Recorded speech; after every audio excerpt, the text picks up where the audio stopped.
Sweet dreams till sunbeams find you. Sweet dreams that leave. Good morning. This is the Dream Journal, and I am your host, Catherine Bell. You are listening to KSQD Santa Cruz, K-Squid 90.7 FM, streaming live at ksqd.org. I am Catherine Bell, and this is the Dream Journal, a weekly show where we explore the healing powers of your nighttime dreams through conversations with dream experts and with you.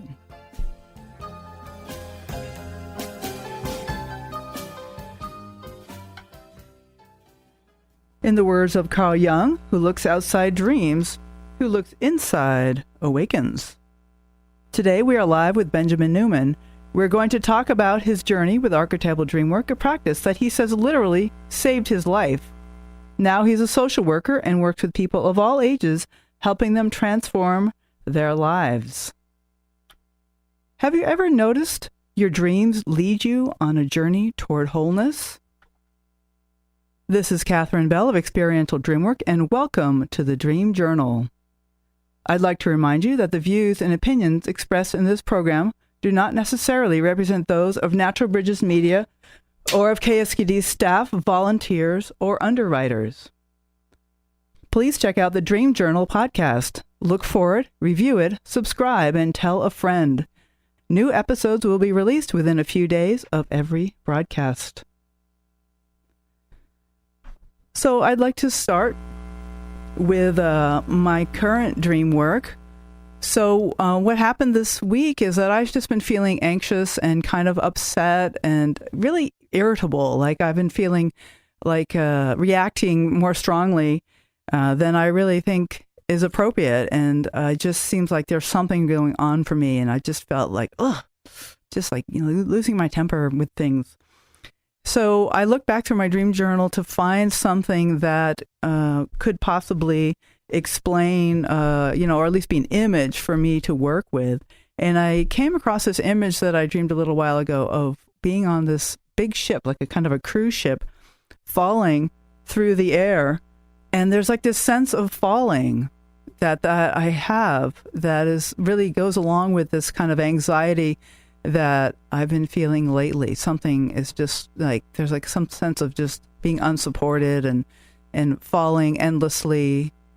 So that's the image that I've been working with as I go forward this week. Like just that feeling of falling, because, I get this anxiety and anxiousness, and just having an image with it kind of helps. I mean, I don't even know why I've just been upset lately. There's a lot of political stuff going on. There's stuff in my job. There's all kinds of things happening in my life, but maybe I don't really even need to know why I'm so reactive. But this dream can help me to kind of let go a little bit and move forward. So I am inviting call-ins today in the last segment of the show. So please get your questions ready and queue up your phone to 831-900-5773. That's 900 KSQD. I'd love to hear about one of your dreams, or you can ask a question. Jot that number down and give us a call. That number again is 831-900-5773. So I'd like to introduce Benjamin Newman. Welcome. Thank you, Catherine. Yeah, glad to have you here on the show. Thank you. I'm feeling very tingly. Oh, yeah. Oh, baby. It's being alive, huh? Yeah, exactly. Well, thank you for reaching out to me. And excellent. Let's go. All right. Benjamin Newman is a licensed clinical social worker in Montpelier, Vermont. Ben is in private practice doing therapy and consultation for clients of all ages using strategic self-regulation therapy and archetypal dreamwork. Ben began his journey in archetypal dreamwork 25 years ago when he was suicidal and struggling to function. Dreamwork helped him not just survive, but thrive, healing from a lifetime of major mental illness brought about by his traumatic childhood. Ben is the father of a 12-year-old named Wakeland. Ben and Amy Trafford, Wake's mom and Ben's ex-wife, do a podcast called Raising Wake about their adventures in co-parenting, in which they reflect on their experiences with dreamwork, their spiritual journeys, and the practical tools that they have picked up along the way. So, Benjamin, maybe you could start by telling us a little bit about yourself and your journey with dreams. It seems like there's a lot here to talk about. I would love to. The first thing I just want to say is that Amy and I changed the name of the podcast. So I don't want folks to go looking for it. It's actually now called Raising a Lion in the Jungle, a podcast about co-parenting and dreams. And I'm excited to say that I just found out from Apple that it's available on Apple Podcasts now. So tell me the name of it again. So, it's called Raising a Lion in the Jungle. Okay. Mm-hmm. A podcast about co-parenting and dreams. Okay. So, well, I'm excited to check that out. I want to say that Ben Newman has been a DJ and a radio host himself for years, maybe not currently, but in the past. That's how I knew Ben originally. And he had a radio show in Vermont that I listened to a lot because he interviewed a lot of people about their dream work and their dream work journeys, and I found it very inspiring. So in some ways, Ben, you've kind of been the inspiration for my show here. That's so cool. Mm-hmm. That's really awesome. Nice. I am still doing the show. It's on WRUV, UVM's radio station, so WRUV.org. Every other week, I'm on there. So from 6 to 8 on Friday nights. Okay, great. So that's, But let's get back to your question. Okay. I realize it. So you were asking me about how I got started with this whole thing? Or? Yes, exactly. Yeah. So 25 years ago, which I'm 50 now, so it's exactly half my lifetime ago, I graduated from UVM, and I was suffering from really severe depression, as we call it, although I have other ideas about what it is, but really major depression to the point where I was not functioning. The summer after I graduated from UVM, I had gone to an inpatient psych hospital in Saratoga Springs, New York, and insurance covered that for about a month, and I left not feeling better. And in fact, it was a pretty deeply existential situation that I was in, that not only was I suffering from major depression, but my depression had been around ever since I was about 3 or 4, probably, really as early as I can remember, which left me really unprepared for life. So I graduated from college, and the world was an impossible place for me to be in, meaning that I didn't really, at the moment that there was anything that was stressful or difficult for me, my body would just really shut down. And I ended up spending that month at Saratoga Springs Hospital in New York, and then all this sort of serendipity and confluence kind of happened, which was that I didn't feel safe enough to be living out on my own, and I didn't have any money, and I also didn't really have any insurance that was going to cover anything. So the therapist and, case manager at the hospital was trying to find a situation that I could move to, sort of a step-up situation, that it wasn't a hospital, but it was more kind of a community-integrated place that could still treat folks. And there just so happened to be one in Plainfield, Vermont, which was the town that I grew up in. When I grew up in New York City in Plainfield, there was really no other place in the country. So it was really, even talking now, I feel like I get a little chill around that. So I was living in a place called Spruce Mountain Inn in Plainfield, Vermont, and I had been in therapy, in and out of therapy since I was 6, and I had been on medications since 1990, so a good 4 years or so, and had moments of feeling safe enough in the world that I could function, but those were kind of lights in an otherwise incredibly dark tunnel experience. So I tried everything, at least everything that I knew that was available, and right around that time, I was going to see a body worker in Montpelier, Vermont, and she gave me the card of a guy who she said, you're just too in your head. Like, you're not going to be able to figure any of this out. You know, you need to do something that's underneath the mind's work of trying to undepress itself or get out of all this trauma. And she gave me a card for this gentleman named Marc Bregman and said Archetypal Dreamwork. I'd never really paid much attention to dreams. It wasn't something that I was particularly interested in or curious about. Although I did always remember a dream that I had from when I was 6. So I thought, maybe. And I put that card away, and then the same week, I was hoping to kind of transition out of living at Spruce Mountain in Plainfield and into an apartment in Montpelier. And the same week when I went to an apartment, and I shared with the person who was renting the apartment that I was suffering from pretty severe depression.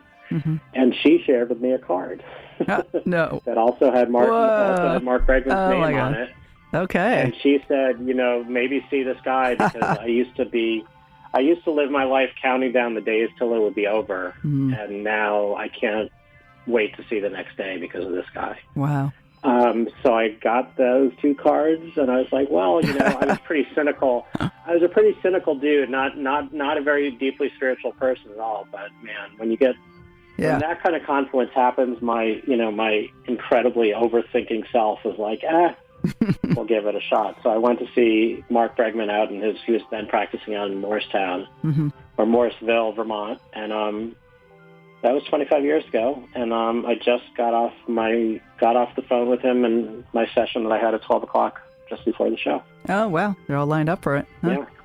I'm all lined up and juicy. I love that. I love that. That's off my Dreamwork session. So that's the huge arc story from that day in 1995 till now. Right, and now you have a son, and you're a licensed social worker, and you're like functioning in the world in a way that when you were 25 you probably never thought was going to be possible for you. I never thought it was going to be possible. I mean, my father was a very emotionally crippled human being and basically lived on a disability situation that he got from the Korean War and didn't work. And my mother barely worked at all. And I sort of thought that was me. I was going to end up in this moldy old cabin up in Plainfield, Vermont. And yeah, I mean, I feel so incredibly blessed, Catherine, because not only am I surviving, which I've still had bouts where I've gone pretty dark into like kind of a nihilistic depression. I had one a couple of years ago. But I'm now, I don't want to toot my horn, but I feel so excited about the career, the work that I'm doing right now, in terms of the therapy that I'm doing, which is incorporating a lot of dream work, and also this other model that you mentioned, strategic self-regulation therapy. And I've got this 12-year-old boy who's just as beautiful as can be and thriving in the world in a way that I imagined I might have been able to had I had the right circumstances as a child. And he's just delicious, and I feel loved. Like I feel what it feels like to be loved, and I owe that. Really, I mean, there's certainly been a lot of people along the way who've been incredible in my life and fantastic and supportive, but ultimately, I think it comes down to being able to go inside, and because of the dream work, I've been able to go inside to a place that's underneath my trauma experience, to a place where I really honestly feel loved. I feel this really deep feeling of being loved by me, which it's hard to articulate, but is so true, man. Yeah, right. Yeah. So, that part of you that was maybe there all along, but was covered over or you couldn't access or some way, and then the dreams kind of led you there, and the dream work, the work that you did with the dreams, because we all dream every night, and yes, they help. But there is something about going really intensively and working one-on-one or in groups or whatever way. There's some way of enhancing the work of the dreams that's so powerful. Yeah. Yeah, I think that dreams give us, my experience of being with the dreams is they give us an opportunity to move down a feeling tunnel, down a place where we can feel supported to face our shadow, as Jung would say, to face our darkness. And that is really intensive work that I think we need to feel safe inside ourselves and safe in the world, essentially, in order to function at the highest level, or the most true level to who we really are. And the dream work that I've done has offered me the opportunity to feel safe inside my body while also all the other feelings are there of terror and loneliness and shame and all of these other places. I think part of doing the dream work with the therapist or with a counselor, with a guide, or, I don't really have a particular, I know what's worked for me, but I don't have a particular, I'm not dogmatic about it in any way. Like, there's a way that the dreams offer us a vision into our unconscious, but man, we still have our brain, we still have our ego, we still have our physiological defensive network that is not going to go. Yeah. Right. It's not going to go easily, and I don't think it's going to go independently. I don't think it can go by itself. I really don't. And we need it. We really need these things to function in the world and, to take care of ourselves financially and our jobs or whatever. There's ways that brains are useful.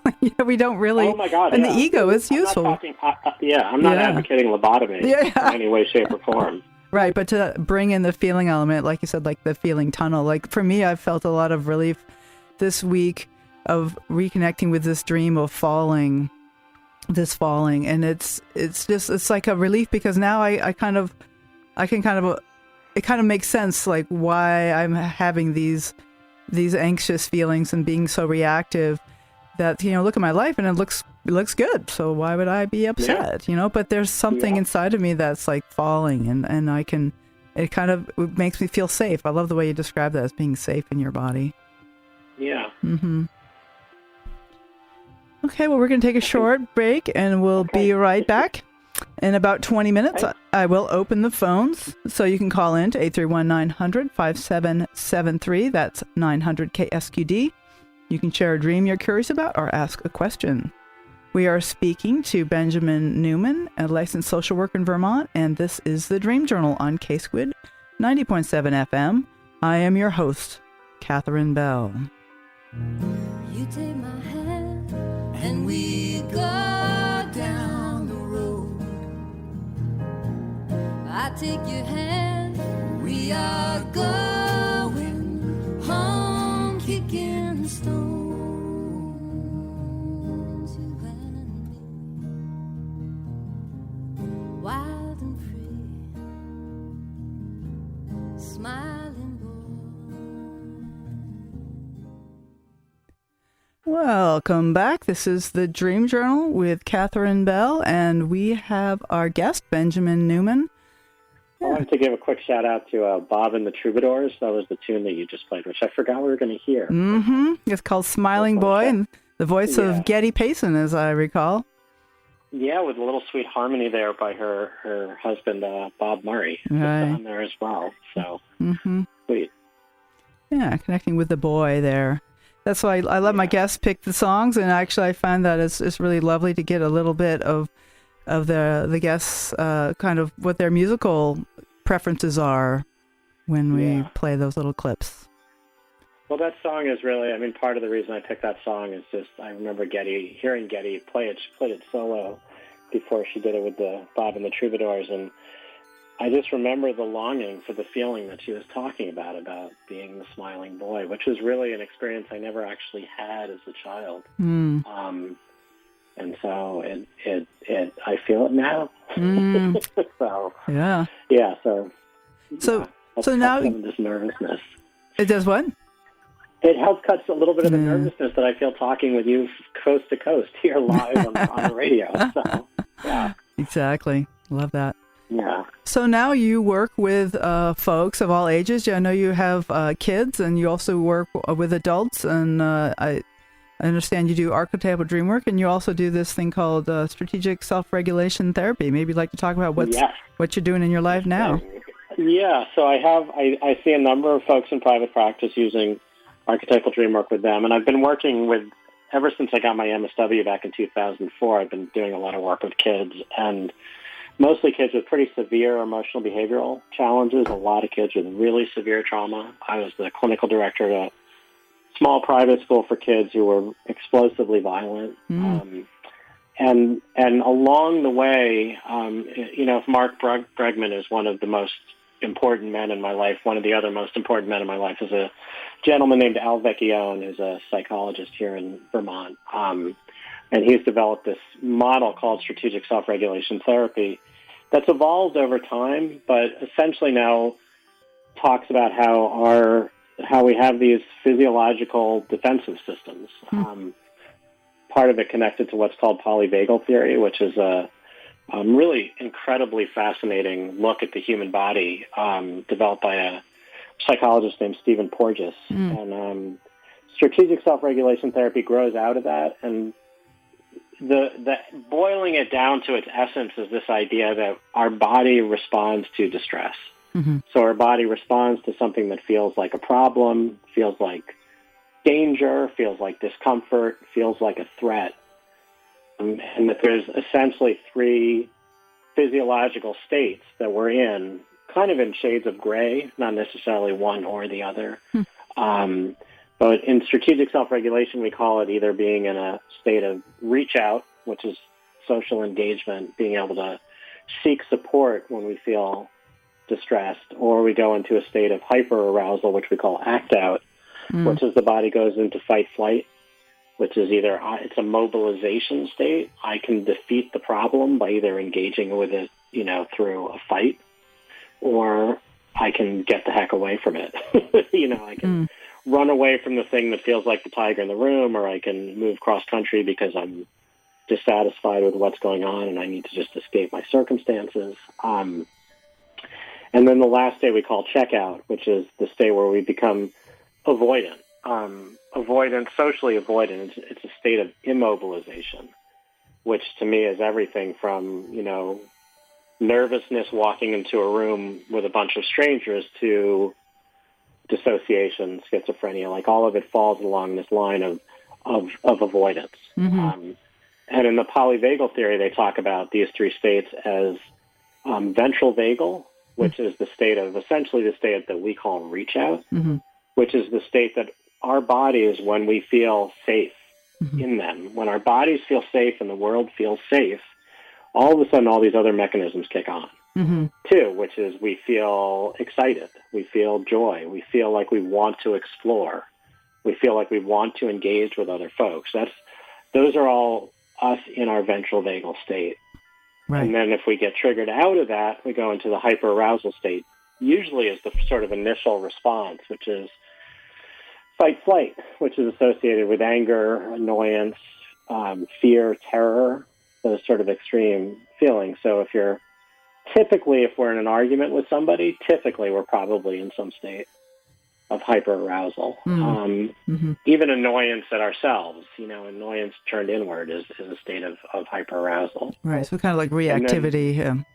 That kind of emotional reactivity. And then there's the other state of emotional reactivity, which is really the dorsal vagal state, where hyperarousal is all about I can, like the body can engage through fighting or getting the heck away. Dorsal vagal is an immobilization state where the body actually is feeling like I can't. So feelings of shame, feelings of not feeling like you can engage in the world. Those are all really the dorsal vagal state. It becomes a social avoidance state. And so one of the things that Stephen Porges talks about in terms of trauma is that our defensive network is really at its healthiest an interdependent state where we seek out others to feel good. And unfortunately, one of the things that happens with trauma is that trauma is typically interpersonal, which means that the very nature of interconnectedness becomes threatening in the body. And so the very thing that we would want to be able to, that we would use in order to engage is the thing that is no longer safe. And that's why the dorsal vagal state becomes so powerful in terms of our defensive response, because it is the way the other becomes something to avoid. And then yet it's the other that can also help us. And so it becomes, that's why relationship is so incredibly complicated, and we all want it, and we're all afraid of it and react around it. It's really kind of a core of a lot of what's going on in our lives is the relationship. Yeah, thus our conundrum, which is we have these two mechanisms in our body, one of which is designed to engage. It's designed in its healthiest to engage, and we have this other mechanism that's designed to protect us. So is there something as part of this theory that can help us move from the fight flight ways back to the ventral vagal? Is that the one that's the reach out? Yeah. Well, yeah. I mean, I feel like there are lots of things. I mean, one of the links that I sent that folks can check out, this is all very body-based work. Mm-hmm. So essentially what's happening is that our body physiologically is responding to trauma. And there's a whole system of defensive mechanisms that turn on when that happens. And some of them are really basic. Like the moment you start to feel stressed, your heart rate starts to increase. Mm. So if you bring your heart rate back down, your body's going to feel safer. Mm-hmm.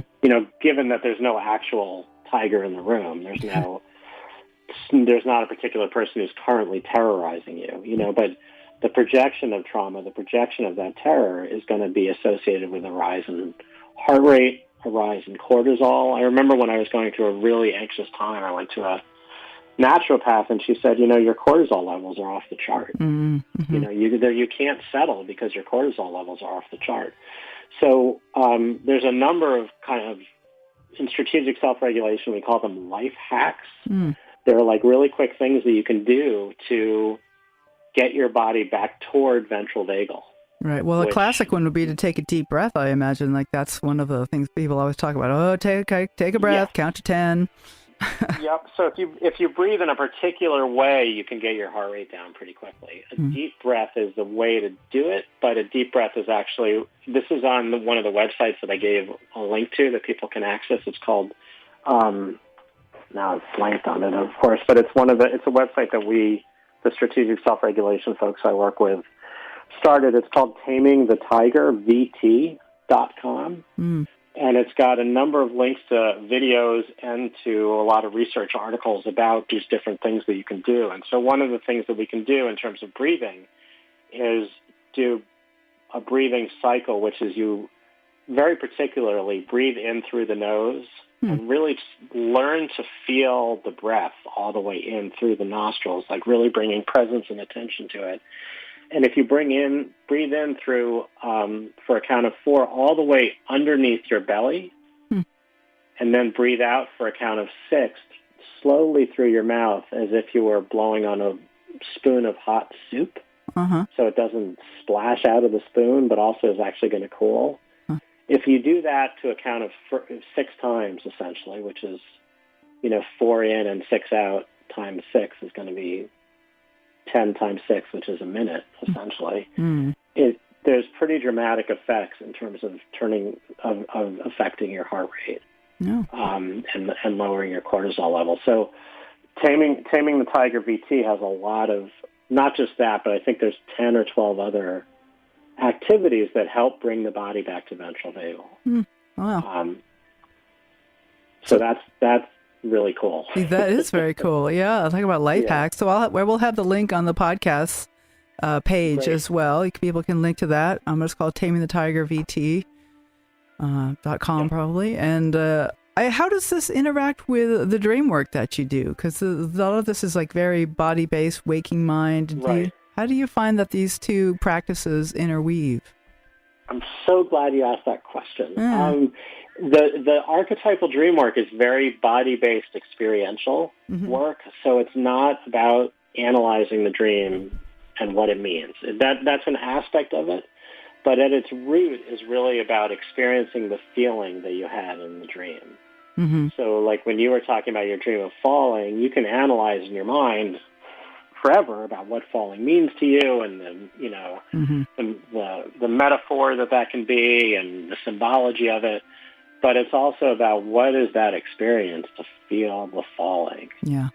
Mm-hmm. And so what's happened for me over the course of 25 years doing the dream work is that I've been able to start to feel feelings without my defensive network getting triggered. Mm. So part of being ventral vagal is that you actually feel things deeply. It doesn't mean that you just feel safe and everything's groovy. It also means that you can feel terror. Mm. You can feel sadness. You can feel deep pain. And to stay in ventral vagal means that your body stays regulated even though you're in these experiences of deep emotion. Mm. And so what the dream work has allowed me to do, it's like a life hack. It just took 25 years and is continuing to happen. It's not breathing for a minute, but it's essentially getting my life down to that ventral vagal experience more and more where I start to be able to have feelings without, trauma, my experience of trauma is that I went dorsal vagal. Mm-hmm. Things were too scary as a kid. I had too little support to feel safe inside myself and safe inside the world.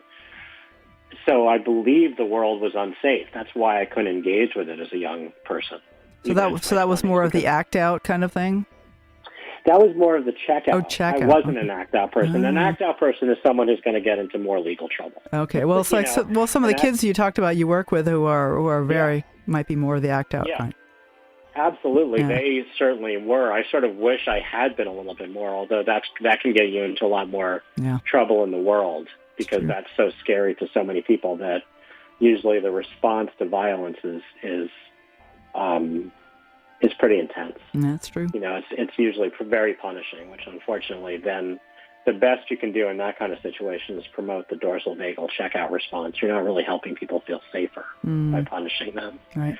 So the dream work has helped me feel the feelings. It's very deep trauma work. It's helped me feel terror without and stay present with it. Like one of the breakthrough dreams I had recently was there was a dream where I had where my father was throwing coffee cups at me, which was terrifying, which he never actually did when I was a kid, but it was certainly the felt experience of what it was like being around my dad. Right. And so the dream allowed me to feel that as opposed to get depressed and dorsal vagal and kind of not feel it, dissociate from it. It allowed me to stay present with the feeling. And then the really big breakthrough dream that I had 2 or 3 years ago when I was going through another very deep existential, suicidal experience was I had a dream where I was a little boy and I was on a Major League Baseball field, where things were just super intense and moving really, really fast. And I felt completely unprepared for it. And not only that, but I didn't even have a baseball glove. I had a little wool hat. Ooh. And I needed to I needed to play this professional baseball game with a wool hat. And it was, it was so overwhelming and terrifying. And I realized that that's really one of the deepest essences of experiences that I had as a kid, was that I was alone on this baseball field and there was no way. I was not ready for it. Yeah, and really get in touch with those feelings can be, even though the feelings are not comfortable feelings, they're not good feelings, but to know just the level of fear and overwhelm that we feel every day, and to know that that is true is like a big first step in the road to changing your experience of being human. Because if we, like I was very much in a phase of, I'm fine. No, fine. Yeah, just fine. But it took me, a couple years of dream work or a while of dream work to really start to realize, like, actually, I'm scared a lot of the time. But I'm like, I had such a crust of, I'm fine. No, I'm okay. Yeah. That I couldn't get through to even those painful feelings. The crust of I'm fine is a really powerful, important thing to have. And it's also dorsal vagal. So part of avoidance can be active avoidance, meaning you're not just necessarily in a place of shame or checking out or not able to function like I was, but you can be kind of high functioning. Yeah. You can be doing a lot, but it's still dorsal vagal, because if you really stopped, you would realize that you're driven by ventral vagal is being safe in the world, feeling safe in your body. Most of us can function at a pretty high rate not feeling that. It's so true. By avoiding that. So really one of the things I love about the dream work is it allows us to feel more, so to sit in that homework with that dream of being the boy, like that felt impossible. And thank God I trusted that I'd been in the work for 20 years, and I trusted Marc so deeply that I knew that this was a pathway. Like, because who the heck is going to stay? Who's going to choose to stay in that place? Yeah, nobody. Right. My ego is fighting it every inch that it possibly could. Like, this is not safe. And so what that now has become is I had this incredible dream with this pitcher, and some of y'all out there in Northern California will know him really well. His name is Madison Bumgarner, and he's a pitcher for the San Francisco Giants who essentially single-handedly won the World Series against the Kansas City Royals. And I was the dream back of being on that baseball field alone became I was being pitched to by Madison Bumgarner as a little boy. Oh, wow. Who's this incredibly powerful pitcher. And, you know, part of growing through trauma is step by step. Part of growing up is step by step. And I was able to feel myself as this boy who's being pitched to by this really loving man who's going to give me exactly the right pitches so I can actually learn how to hit home runs. Mm. So it's a similar kind of a dream, but from a place of being loved and supported rather than just alone with your wool hat. Right. Yeah. Exactly. And the only way to be able to let in the love of the archetype, of the animus, of, you know, for me, what really feels like, oh, this is what it's like to have a beloved father, male, in my body. This is what it's like to feel that. The only pathway there, I believe, and this is only based on my own experience, is that I had to go through the trauma around facing into what it felt like to be a boy with my actual father. Mm-hmm.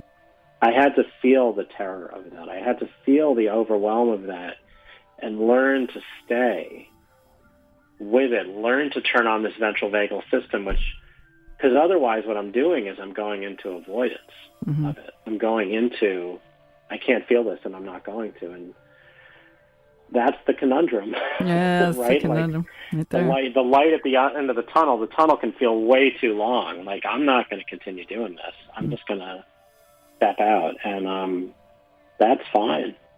That's also fine. I mean, that's part of what we always do over and over again. So we're going to be right back with Benjamin Newman. This is the Dream Journal. You're listening to K-Squid 90.7 FM, Community Radio of Santa Cruz, and I am Catherine Bell of Experiential Dreamwork. We are about to start our last segment. I'd like to now welcome call-ins. Go ahead and pick up the phone. You can reach us here at 831-900-5773. That's 900 KSQD. We'll be right back with Benjamin Newman. And I bought the line.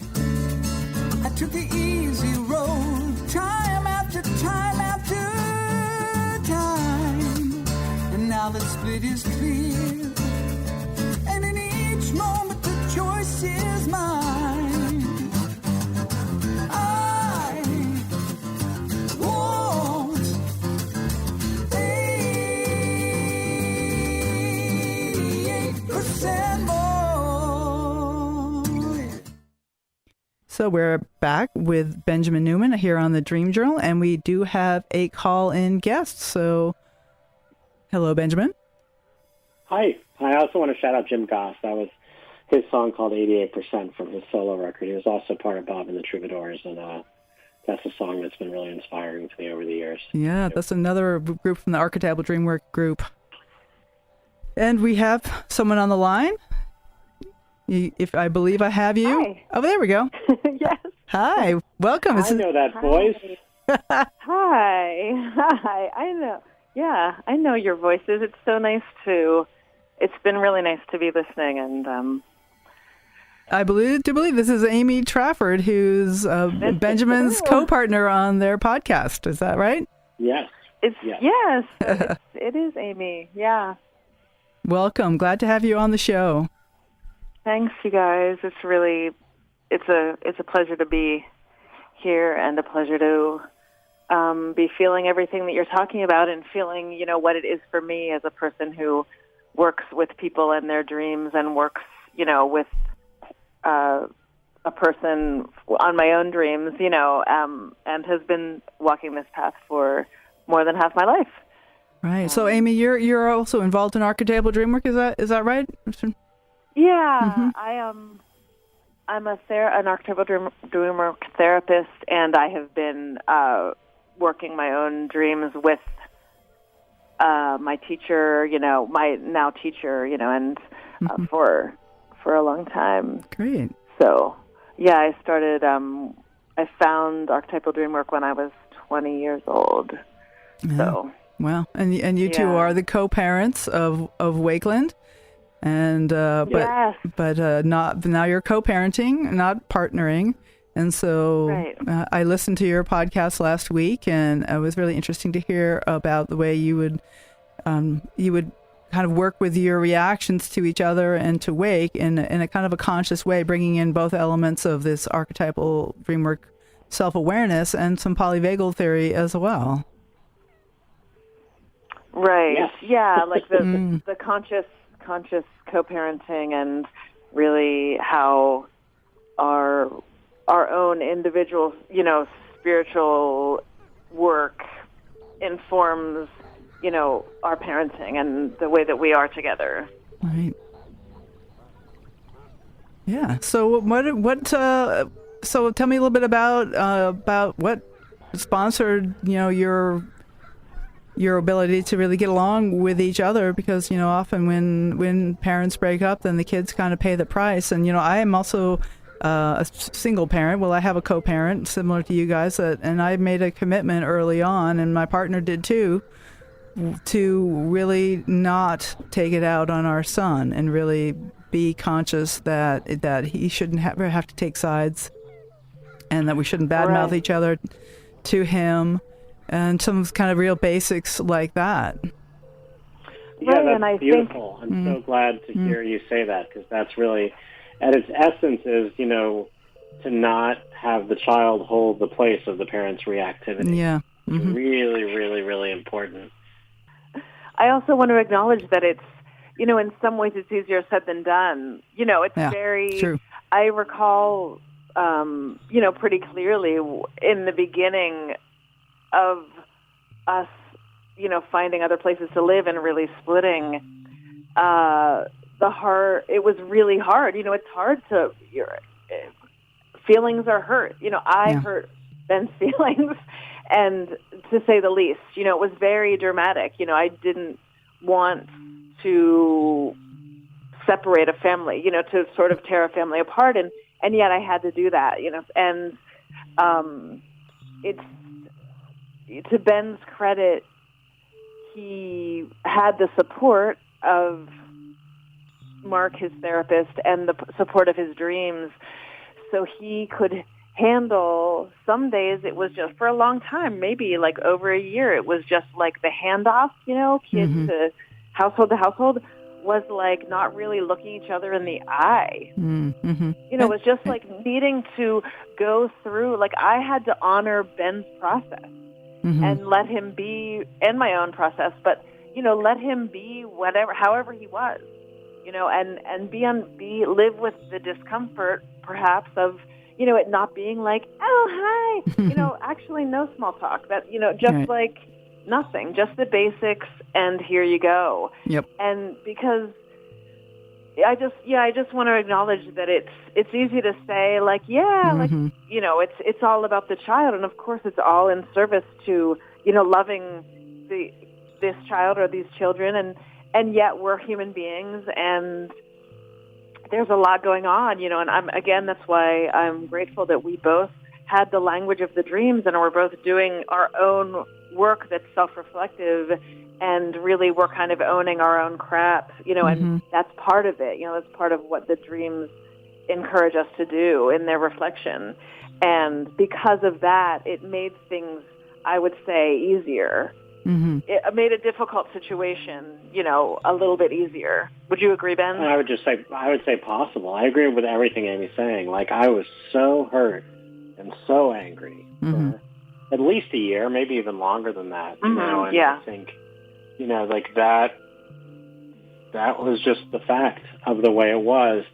And I think part of it is making the agreement is one thing, and then also being able to have, like Amy is talking about, the support.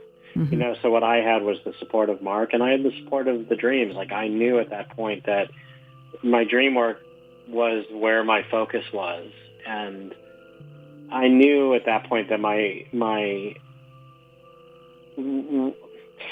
guess it wasn't quite at that point that I learned more about my anger, but it was really more about how I was shut down. What I learned was part of the dynamic between the marriage that Amy and I had was that I was the little boy in the relationship, like my father was the little boy in the relationship to the controlling mother.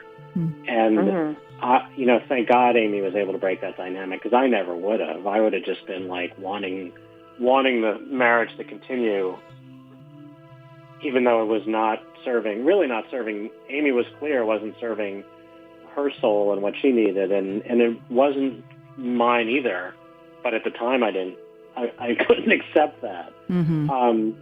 So for me, the work was to like not be angry at Amy. Like I've been able to get angry. Like part of my work actually that's been really healthy has been accessing my anger. But that would have been really pathological. It was the anger of my father, who was also a very angry man, but very powerless, angry, rageful anger. And that's what I was experiencing. And it was amazing to be able to know that and create a safe container for Wake to not experience that at all. Right. There's something about that, feeling the anger and yet not expressing it, because it may have felt like it was about Amy, but there was something deeper going on. There was really more about your father. Yeah, your mother and all that, that there's like... Right. So to acknowledge that the anger is real and it's a true feeling, but it's not, I don't need to express it here. This is not the place to express it.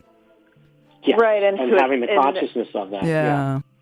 Mm. Right, not attacking, not attacking, but, in finding ways, I feel like, the acknowledgement of the anger and finding ways to express it. Ben, correct me if I'm, I don't want to put words into your mouth about your experience, but like I feel like, there are ways to express it that are not harmful, that weren't like at me or at, that wouldn't corrupt or like infect Wake, Mm-hmm. but just and it like still happens, right? I mean, it doesn't happen very much, but it still happens where Amy will do something that will trigger anger in me.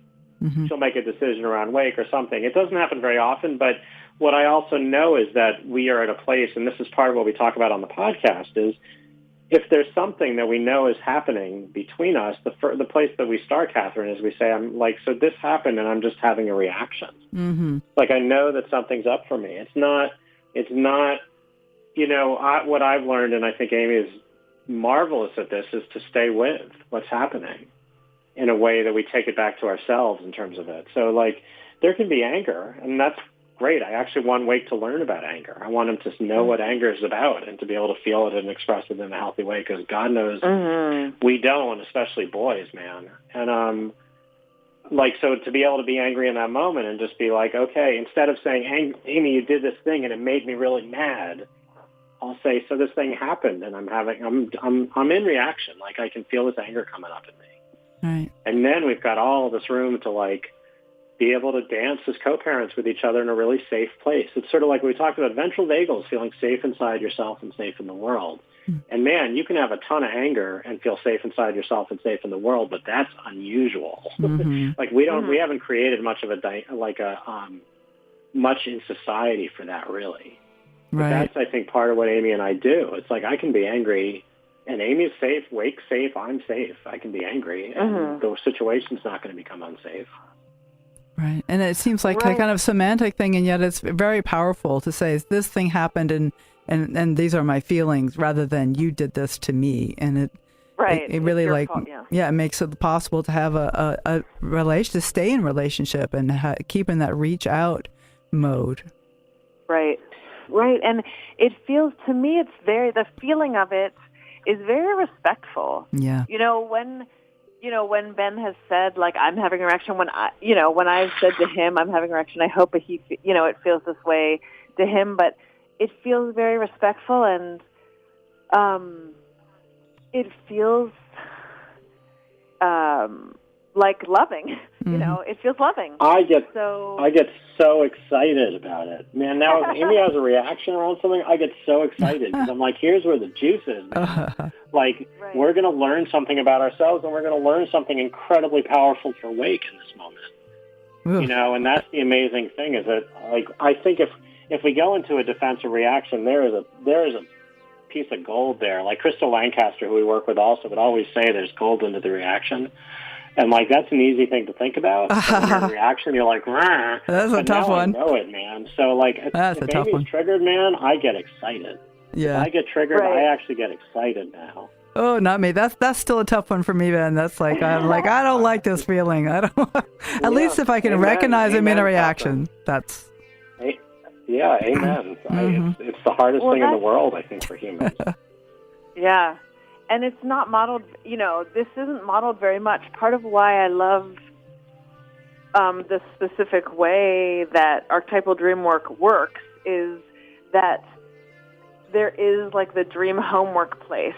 Like, with like, I feel like it's, it's each of us can have a dream, and like we have a place that is our own that we return to in our waking life, and again and again, and just like a meditation, we keep returning to this moment, return to the moment.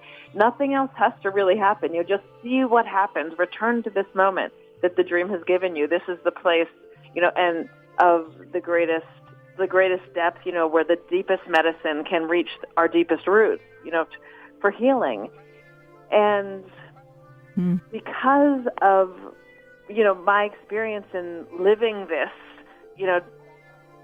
life of dream work and allowing the dreams to lead my life, and the trust that I have in my dreams and in my, inner relationship. And so it has given me, what it's given me is this ability, because of my homework process, to lean in instead of shutting down. Like what Ben's talking about is I get excited. It's like, so I have learned, because and part of it is in working with my dreams, I'm lucky enough to feel like the infinite love, that I am infinitely loved. And, regardless of what is happening around me or who, in my outer life, like I'm loved infinitely by the infinite. Right. And so from that place, I can lean in. So when something happens and it is uncomfortable, I feel like, I feel that a lot. What Ben's talking about is like, this is uncomfortable. I kind of, my tendency is definitely to stay, and so I'm grateful to be given, having been given that, this ability as a sort of side effect of doing my own, work with my own dreams, is that I can stay in these moments. I can stay in these moments where a lot of people run away, and it's tremendous. There's tremendous space and energy and like possibility and love in those moments, I find. So Amy, maybe we should have you on a later version of the Dream Journal, later episode. We can have you back. You can have a whole hour, because there's a lot of really. Listen. What was that, Ben? I'll listen to that. Okay, yeah, no, let's set up a time, Amy. I really would love to get in more depth, but we're heading to the end of the hour, we need to call. We need to wrap. Thank you for calling in, Amy. It was great to have you. Yeah, thank you. Thanks. Okay. Okay. Bye. Bye, Amy. I'll talk to you. We're on tomorrow, by the way, Facebook Live at 9:30 Eastern Time. Yeah. So Ben, why don't you go ahead and say some more about that that show? Sure. So Amy and I are doing a podcast. We just got a little taste of it. Exactly. And so how can they tune in? It's on Facebook Live. You say, what page do you need to? People need to go to? It's the page is called Raising a Lion in the Jungle. Okay. Every Sunday we're trying to do it, and then it's also going to be a podcast. So we're recording it on Facebook Live, and then it's a podcast, similar to what you're doing, Catherine. Right. And so it's going to be up on Apple Podcasts, so folks can start listening anytime they want, anywhere they are. So how can folks get in touch with you, Ben, if they want to talk to you more, maybe do some Archetypal Dreamwork with you, or ask some questions about polyvagal theory? What's a good contact information for you? Sure. So I'm happy to give out my email address is bnewman, BNEWMAN,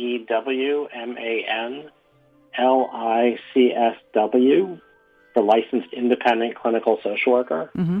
So bnewman, LICSW @gmail.com. And also you can check out the North of Eden website, northofeden.com. Marc Bregman and Crystal Lancaster up there, and I'm up there on one of the pages as well. Great. And I'll put those links on the podcast page, which you can find at ksqd.org. And I will have this podcast up by Sunday or Monday. So, Benjamin Newman, I wonder if you have any final thoughts that you'd like to share with our listeners. I don't have thoughts so much as feelings right now. I'm just really excited. I'm really excited. It's really wonderful to talk to you, Catherine. I love your stepping out into doing this. You know, you and I have worked together in retreat groups for years, so I know you a little bit from that, and from what I know of you, I just recognize that this is working an edge for you. Absolutely. I love it. I mean, I love it, and I love that you and I have reconnected this way and kind of being able to be a voice out. You know, I think one of the things that trauma does is it really tries to silence the light. And I think dreams really work that, and they're the calling out in the light. They're a pretty powerful tool against the shadow. Right. That I think we all live under. And the fact that you are doing this show every week from Santa Cruz is a really big light against the shadow that we're all up against. So I feel a lot of gratitude. Thank you. Just reconnecting with you and you having me on as a guest. All right. Well, take care. It was a delight. And we'll talk again soon, I hope. Okay. Yeah, I would love that. All right. Okay. Bye. Bye. So next week, we will be speaking with Debbie Hirsch about her lucid dreams, and she will share with us a practice she calls quadernity, exploring the essential dynamism that underlies all relationships on any scale, from quantum to human to cosmic. Tune in live or catch the podcast replay on Apple Podcasts, Google Play, or Stitcher. Sweet dreams till sunbeams find you. Sweet dreams that leave all worry. I am Catherine Bell, and this has been the Dream Journal. Thanks for listening. You can find out more about my dream coaching practice at experientialdreamwork.com. I offer private sessions, dream groups, and in-depth retreats. If you have a dream you're curious about, you're welcome to contact me for a free introductory dream consultation. You can also reach me at Catherine@ksquid.org. That's KATHERINE at ksqd.org. Let me know if you have suggestions for interviews or topics or questions about a dream. If you like this show, please leave us a review on iTunes or tell a friend about the show. I'd like to thank my program assistant, Max Deaton, and our creative musician, Rick Cluffel, and his live ambient music. If you like this kind of music, tune in to Rick's music show, Cephalotrons, Sunday evenings, 9 to 10 o'clock.